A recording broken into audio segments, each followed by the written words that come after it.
Assalamualaikum warahmatullahi wabarakatuh. Perkenalkan nama saya Fili Baldi. Saya S21218086. Jadi di sini saya akan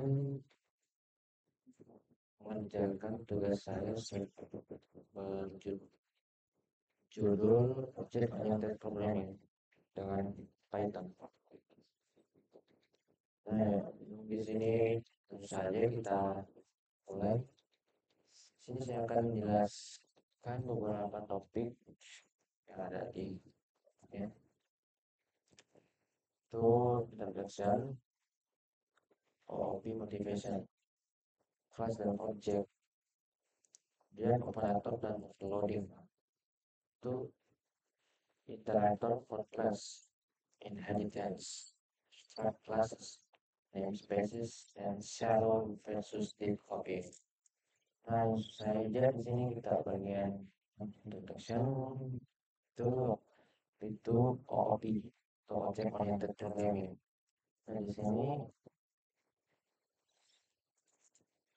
adalah itu pendekatan pada model pada real world atau dunia nyata. Hal-hal dunia nyata seperti mobil, rumah, dan berrelasi seperti itu ya. Ya, jadi seperti kayak student, teacher, perusahaan, dan pegawai. Dan beberapa dengan kata lain, OOP itu memudahkan entitas di dunia nyata sebagai software objek dan mengatur hubungan antara mereka. Nah, kenapa OOP itu dibutuhkan? Yang pertama itu robustness, untuk ketahanan terhadap kegagalan, yaitu adaptability. Ukuran kodenya itu besar dan mudah diadaptasi untuk diakomodasi dengan perubahan baru. Nah, dan yang kemudian itu reusability, kode yang sama berbasis di reuse atau dapat digunakan kembali beberapa aplikasi dengan sedikit usaha. Nah, langsung saja kita menuju ke kelas dan objek. Nah, di sini bagian kelas itu kelas adalah kelas itu berfungsi sebagai sarana untuk abstraksi dalam objek oriented programming.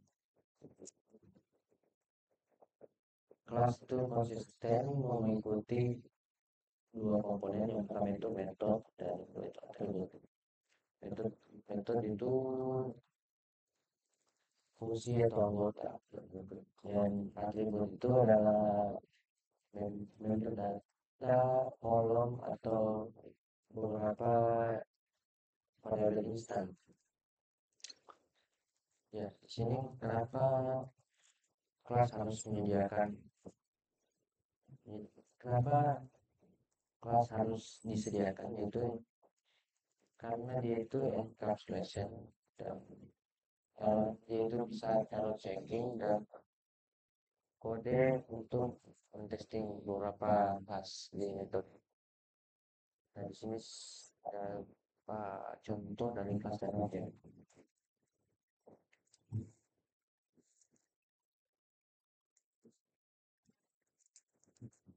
Nah, di sini kelas itu adalah blueprint untuk membuat cek dan mengikat beberapa data untuk disatukan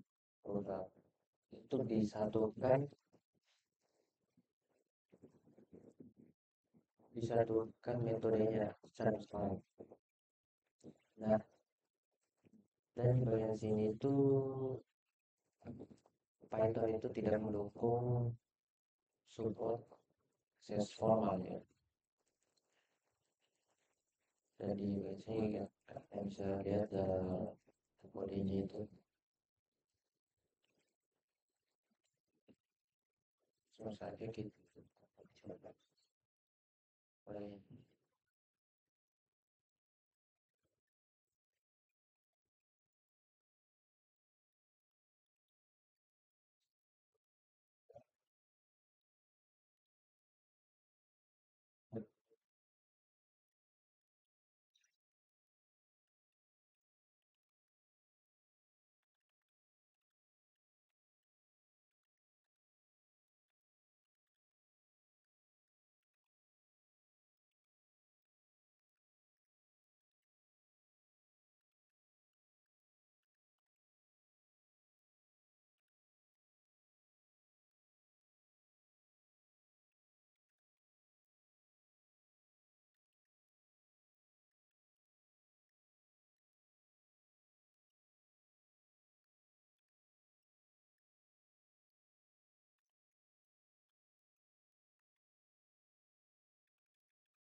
Tik name.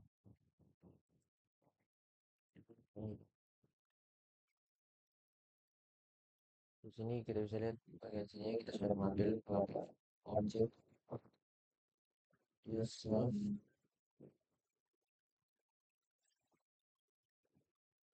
to age. Kita mengambil bagian objek age.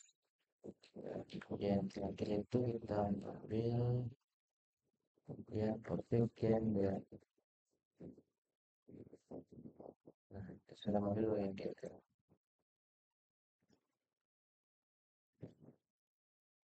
Nah, ini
sini ada misalkan yang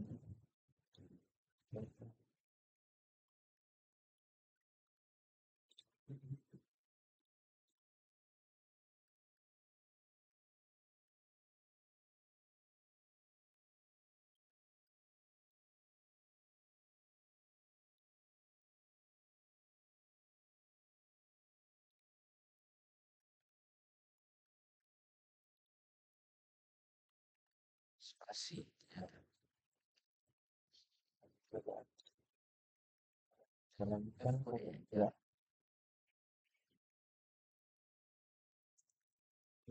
mungkin yang langsung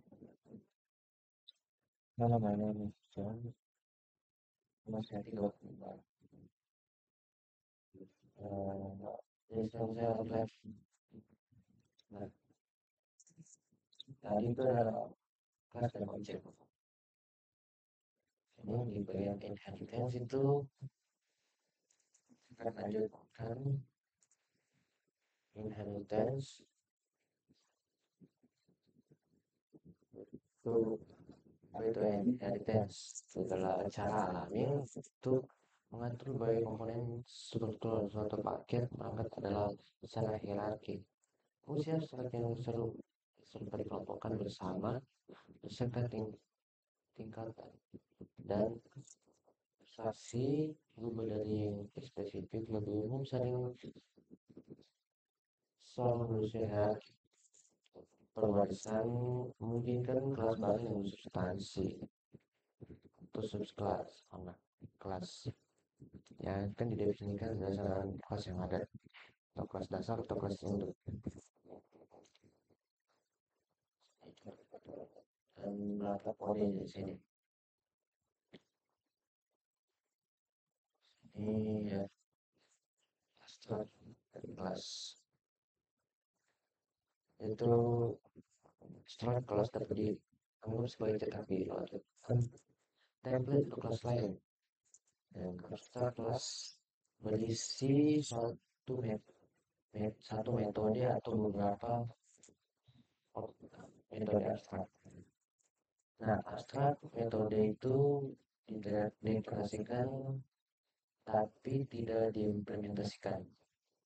Nah, abstrak kelas dapat dapat di tidak dapat diwujudkan karena bukan dibutuhkan beberapa subkelas atau anak kelas untuk menyediakan implementasi.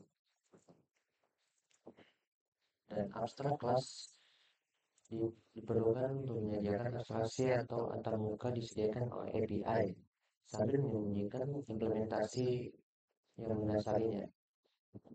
Python menyediakan kelas abstrak yang mendeklarasikan kelas abstrak ABC yang dapat diwarisi oleh kelas abstrak lainnya.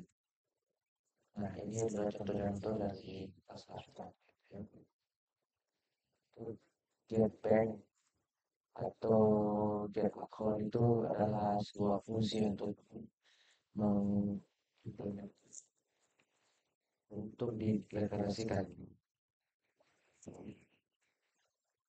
Nah, di sini salon dan di copying. Nah, bagian salon dan di copying itu adalah salon. Salon itu artinya penyalinan atau